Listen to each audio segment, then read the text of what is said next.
श्रीक्षेत्र में श्रीमंदिर व्यतीत अनेक मठ मान रही अन्यतम हेउछि माता मठ।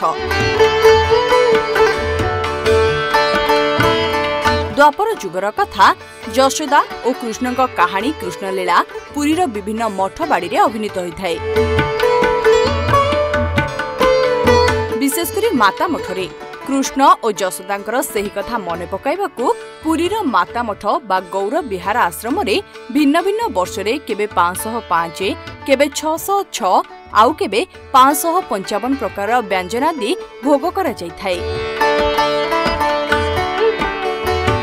प्रति वर्ष ए भोग संख्या बदली जाय थाए।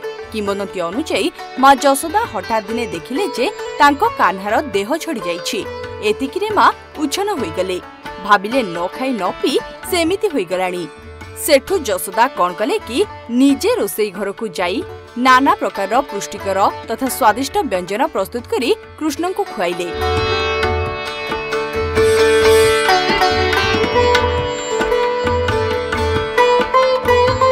एने गौड़ीय वैष्णव माने निष्ठार सहित व्यंजन द्वादशी पालन करथांती एवं एही व्यंजन को कृष्ण को अर्पण करा जाय थाए।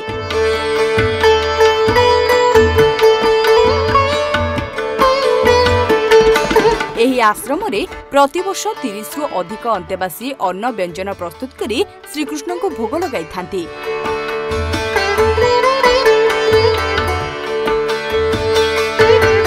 एहा मध्यरे थाए 50 रु अधिक प्रकार अन्न, 50 रु अधिक प्रकार डाली, 100 रु अधिक प्रकार तरकारी, 50 रु अधिक प्रकार भजा और 100 रु अधिक प्रकार पिठा और मिठा इत्यादि।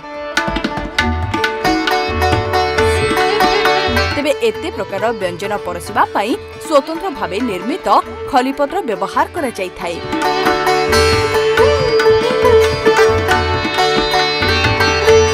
Bureau report, rising Odisha.